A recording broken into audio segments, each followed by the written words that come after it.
आप सभी का एक बार फिर से स्वागत है आपके अपने चैनल द स्टोरी टेलर पर। फ्रेंड, आज हम आपके लिए लाए हैं सिंहासन बत्तीसी की 28वीं पुतली की कहानी। आज सिंहासन बत्तीसी पर बैठने का 28वां दिन था। राजा भोज मन ही मन यह स्वीकार कर चुके थे कि वह सिंहासन बत्तीसी पर बैठने के योग्य नहीं है, परंतु फिर भी उन्होंने पूरी तरह से हार नहीं मानी थी और इसीलिए वह सिंहासन बत्तीसी पर बैठने का एक और प्रयास करना चाहते थे। इससे भी अधिक उन्हें महाराजा विक्रमादित्य के अद्भुत गुणों से संबंधित एक और कथा सुनने की तीव्र इच्छा थी। इसीलिए वह सिंहासन की ओर बढ़े, तभी सिंहासन से वैदेही नाम की 28वीं पुतली प्रकट हुई और उसने राजा भोज को देखकर बड़े ही नम्र स्वर में कहा, राजन, आज मैं आपको महाराजा विक्रमादित्य के जीवन से संबंधित अगली कथा सुनाऊंगी। क्या आप मेरी कथा सुनने के लिए सज्ज हैं? इस पर राजा भोज ने जब हाँ में सिर हिलाया तो वैदेही ने राजा भोज को जो 28वीं कथा सुनाई वो हम सुनेंगे आज के अपने इस वीडियो में। लेकिन आगे बढ़ने से पहले फ्रेंड्स, जो हमारे चैनल पर पहली बार आए हैं, प्लीज हमारे चैनल को सब्सक्राइब जरूर करें, बेल आइकन प्रेस करें और अगर आपको हमारा ये वीडियो पसंद आए तो इसे ज्यादा से ज्यादा लाइक और शेयर जरूर करें। वैदेही राजा भोज को महाराजा विक्रमादित्य की कथा सुनाते हुए कहती है कि एक बार राजा विक्रमादित्य अपने शयन कक्ष में गहरी निद्रा में लीन थे। उन्होंने एक सपना देखा। एक स्वर्ण महल है जिसमें रत्न, माणिक इत्यादि जड़े हैं। महल में बड़े बड़े कमरे हैं जिनमें सजावट की अलौकिक चीजें हैं। महल के चारों ओर उद्यान है और उद्यान में हजारों तरह के सुंदर सुंदर फूलों से लदे पौधे हैं। उन फूलों पर तरह तरह की तितलियां मंडरा रही हैं और भंवरों का गुंजन पूरे उद्यान में व्याप्त है। फूलों की सुगंध चारों ओर फैली हुई है और सारा दृश्य बड़ा ही मनोरम है। स्वच्छ और शीतल हवा बह रही है और महल से कुछ दूरी पर एक योगी साधना में लीन है। योगी का चेहरा गौर से देखने पर विक्रम को वह अपना हम शक्ल मालूम पड़ा। यह सब देखते देखते ही विक्रम की आंखें खुल गईं। वे समझ गए कि उन्होंने कोई अच्छा सपना देखा है। जगने के बाद भी सपने में दिखी हर चीज उन्हें स्पष्ट याद थी। उन्हें अपने सपने का मतलब समझ में नहीं आया। सारा दृश्य अलौकिक अवश्य था, मगर मन की उपज नहीं माना जा सकता था। राजा ने बहुत सोचा, पर उन्हें याद नहीं आया कि कभी अपने जीवन में उन्होंने ऐसा कोई महल देखा हो या इस तरह के किसी महल की कल्पना की हो। उन्होंने पंडितों और ज्योतिषियों से अपने सपने की चर्चा की और उन्हें इसकी व्याख्या करने को कहा। सारे विद्वान और पंडित इस नतीजे पर पहुंचे कि महाराजा धीराज ने सपने में स्वर्ग का दर्शन किया है और सपने का अलौकिक महल स्वर्ग के राजा इंद्र का महल है। देवता शायद उन्हें वह महल दिखाकर उन्हें सशरीर स्वर्ग आने का निमंत्रण दे चुके हैं। विक्रम यह सुनकर बड़े आश्चर्य में पड़ गए।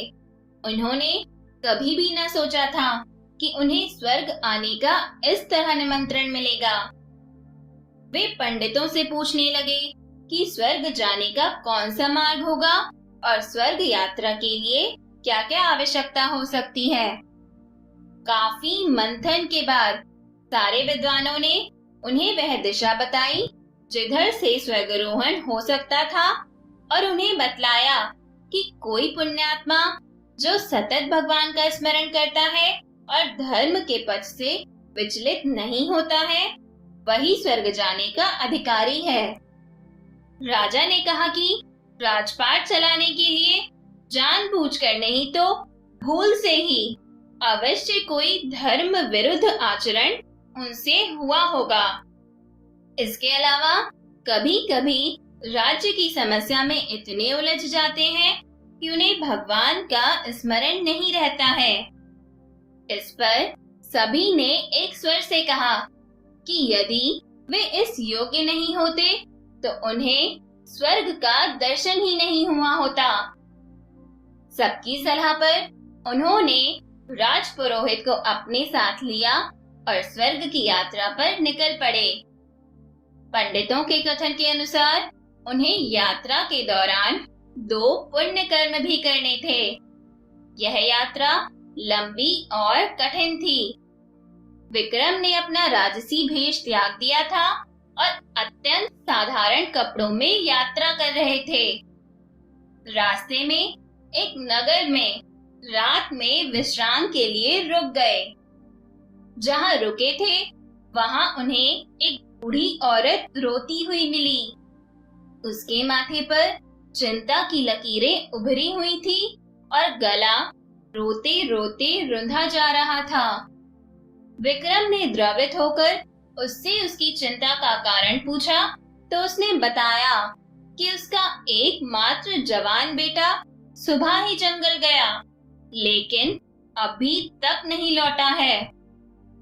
विक्रम ने जानना चाहा कि वह जंगल किस प्रयोजन से गया तो बूढ़ी औरत ने बताया कि उसका बेटा रोज सुबह में जंगल से सूखी लकड़ियां लाने जाता है और लकड़ियां लाकर नगर में बेचता है।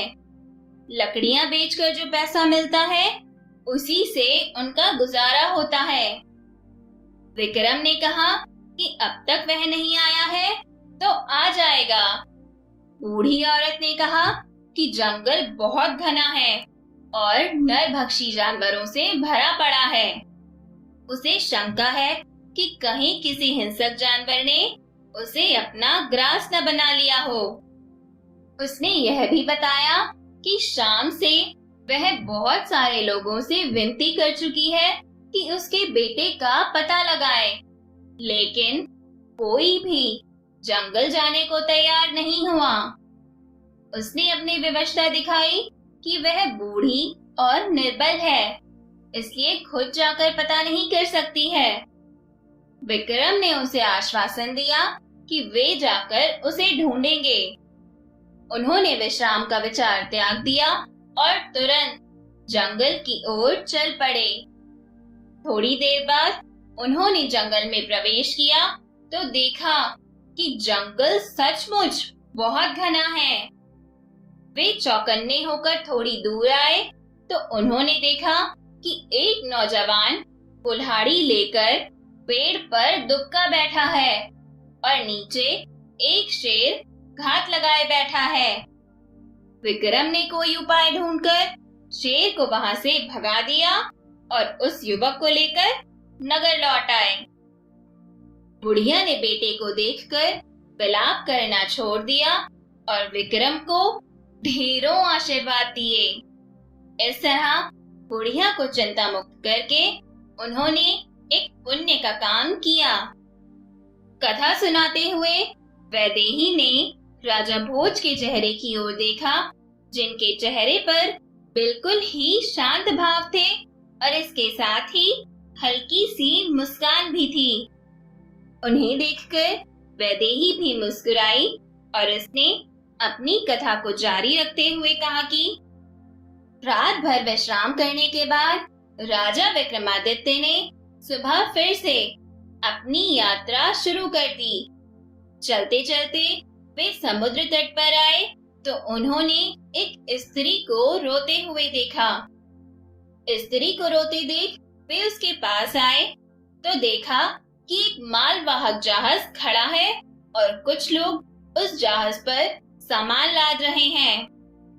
उन्होंने उस स्त्री से उसके रोने का कारण पूछा तो उसने बताया कि बस 3 महीने पहले उसका विवाह हुआ और वह गर्भवती है। उसका पति इसी जहाज पर कर्मचारी है और जहाज का माल लेकर दूर देश जा रहा है। विक्रम ने जब उसे कहा कि इसमें परेशानी की कोई बात नहीं है और कुछ ही समय बाद उसका पति लौट आएगा, तो उसने अपनी चिंता का कारण कुछ और ही बताया। उसने बताया कि उसने कल सपने में देखा है कि एक मालवाहक जहाज समुद्र के बीच में है और भयानक तूफान में घिर जाता है।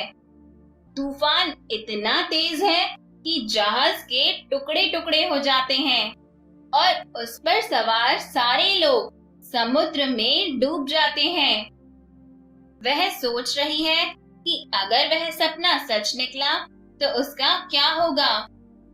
खुद तो किसी प्रकार जी भी लेगी, मगर उसके होने वाले बच्चे की परवरिश कैसे होगी। विक्रम को उस पर तरस आया तो जो शंख उन्हें समुद्र देवता ने प्रदान किया था, वह शंख उन्होंने उस स्त्री को देते हुए कहा कि यह अपने पति को दे दो।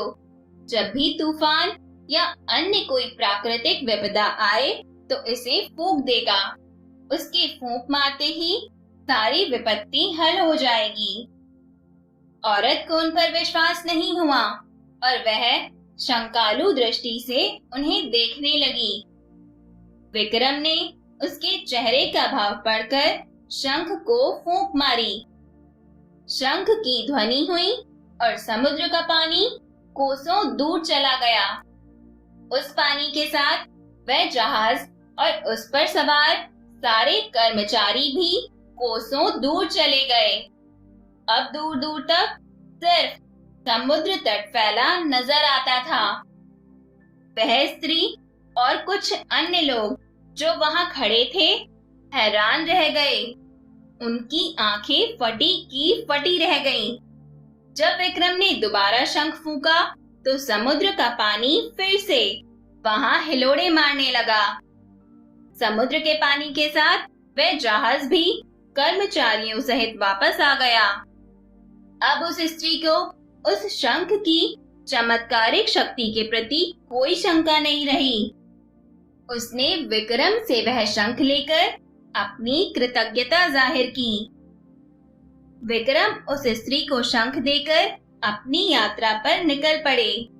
कुछ दूर चलने के बाद उन्हें एक स्थान पर रुकना पड़ा। आकाश में काली घटाएं छा गई थीं। बिजलियां चमकने लगी थीं। बादल के गर्जन से समूचा वातावरण हिलता प्रतीत होता था। उन बिजलियों के चमक के बीच विक्रम को एक सफेद घोड़ा जमीन की ओर उतरता दिखा। विक्रम ने ध्यान से उसकी ओर देखा, तभी आकाशवाणी हुई, महाराजा विक्रमादित्य, तुम्हारे जैसा पुण्यात्मा शायद ही कोई हो। तुमने रास्ते में 2 पुण्य किए हैं। एक बूढ़ी औरत को चिंता मुक्त किया और एक स्त्री को सिर्फ शंका दूर करने के लिए वह अनमोल शंख दे दिया जो समुद्र देव ने तुम्हें तुम्हारी साधना से प्रसन्न होकर उपहार दिया था। तुम्हें लेने के लिए एक घोड़ा भेजा जा रहा है जो तुम्हें इंद्र के महल तक पहुंचा देगा। विक्रम ने कहा, मैं अकेला नहीं हूँ, मेरे साथ राजपुरोहित भी हैं, उनके लिए भी कोई व्यवस्था करें। इतना सुनना था कि राजपुरोहित ने कहा, राजन, मुझे क्षमा करें, सशरीर स्वर्ग जाने से मैं डरता हूँ। आपका सानिध्य रहा तो मरने पर स्वर्ग जाऊंगा और अपने को धन्य समझूंगा। घोड़ा उनके पास उतरा तो सवारी के लिए सब कुछ से लैस था, अर्थात उसमें सवारी के लिए सारी सुविधाएं मौजूद थीं। राजपुरोहित से विदा लेकर विक्रम उस पर बैठ गए। एड़ लगाते ही घोड़ा तेजी से भागा और घने जंगल में पहुंच गया। जंगल में पहुंचकर उसने धरती छोड़ दी और हवा में दौड़ने लगा। यह घुड़सवारी अप्राकृतिक थी, इसलिए काफी कठिन थी, मगर विक्रम पूरी दृढ़ता से उस पर बैठे रहे।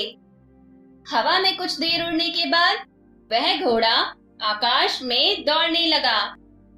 दौड़ते दौड़ते वह इंद्रपुरी आया। इंद्रपुरी पहुंचते ही विक्रम को वही सपनों वाला सोने का महल दिखाई दिया। जैसा उन्होंने सपने में देखा था, ठीक वैसा ही सब कुछ था। चलते चलते वे इंद्र सभा पहुंचे। इंद्र सभा में सारे देवता विराजमान थे। अप्सराएं नृत्य कर रही थीं। इंद्रदेव पत्नी के साथ अपने सिंहासन पर विराजमान थे। देवताओं की सभा में विक्रम को देखकर खलबली मच गई। वे सभी एक मानव के सशरीर स्वर्ग आने पर आश्चर्यचकित थे। विक्रम को देखकर इंद्र खुद उनकी अगवानी करने आ गए और उन्हें अपने आसन पर बैठने को कहा। विक्रम ने यह कहते हुए मना कर दिया कि इस आसन के योग्य वे नहीं हैं। इंद्र उनकी नम्रता और सरलता से प्रसन्न हो गए। उन्होंने कहा कि विक्रम ने सपने में अवश्य एक योगी को इस महल में देखा होगा। उनका वह हमशक्ल और कोई नहीं, बल्कि वे खुद हैं। उन्होंने इतना पुण्य अर्जित कर लिया है कि इंद्र के महल में उन्हें स्थायी स्थान मिल चुका है। इंद्र ने उन्हें एक मुकुट उपहार में दिया। इंद्रलोक में कुछ दिन बिताकर मुकुट लेकर विक्रम अपने राज्य वापस आ गए। अपनी कथा को समाप्त करके सिंहासन बत्तीसी की 28वीं पुत्री वैदेही ने राजा भोज से कहा, देखा राजन, हमारे महाराजा विक्रमादित्य इतने पुण्यशाली और पवित्र आत्मा वाले मनुष्य थे, जिन्हें इंद्र का सिंहासन भी प्राप्त हो गया था, परंतु उन्हें उसकी भी लालसा नहीं थी। वे सदैव अपनी प्रजा की सेवा करना ही अपना धर्म समझते थे। अब आप ही बताइए, यदि आप महाराजा विक्रमादित्य के स्थान पर होते तो क्या आप भी इतनी सरलता से इंद्र का वह सिंहासन त्याग देते? वैदेही के इन वचनों को सुनकर राजा भोज मौन रह गए और सिंहासन बत्तीसी से पीछे हट गए।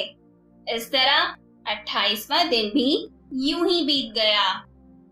तो दोस्तों, हमारी ये कहानी भी यहीं खत्म होती है और इस कहानी से हमें महाराजा विक्रमादित्य के दृढ़ निश्चय, परोपकार और नम्रता जैसे महान गुणों का पता चलता है, जिससे हमें यह शिक्षा मिलती है कि एक मनुष्य को जीवन में कितना भी ऊंचा पद प्राप्त हो जाए, फिर भी यदि उसके व्यवहार में परोपकार और नम्रता जैसे महान गुण शामिल होंगे, तो वह व्यक्ति ही सही मायने में श्रेष्ठ मनुष्य कहलाएगा।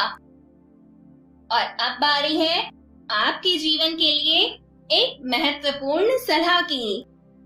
एक सपने के टूटकर चकनाचूर हो जाने के बाद दूसरा सपना देखने के हौसले को ही जिंदगी कहते हैं। तो दोस्तों, अपने जीवन में सपने देखते रहिए और उन्हें पूरा करने के लिए लगातार मेहनत भी करते रहिए और साथ ही एंजॉय करते रहिए मेरी इंटरेस्टिंग ऑडियो टेल्स। हम सब फिर मिलेंगे नेक्स्ट वीडियो में सिंहासन बत्तीसी की अगली कहानी के साथ। Till then, take care, bye bye and have a good day friends.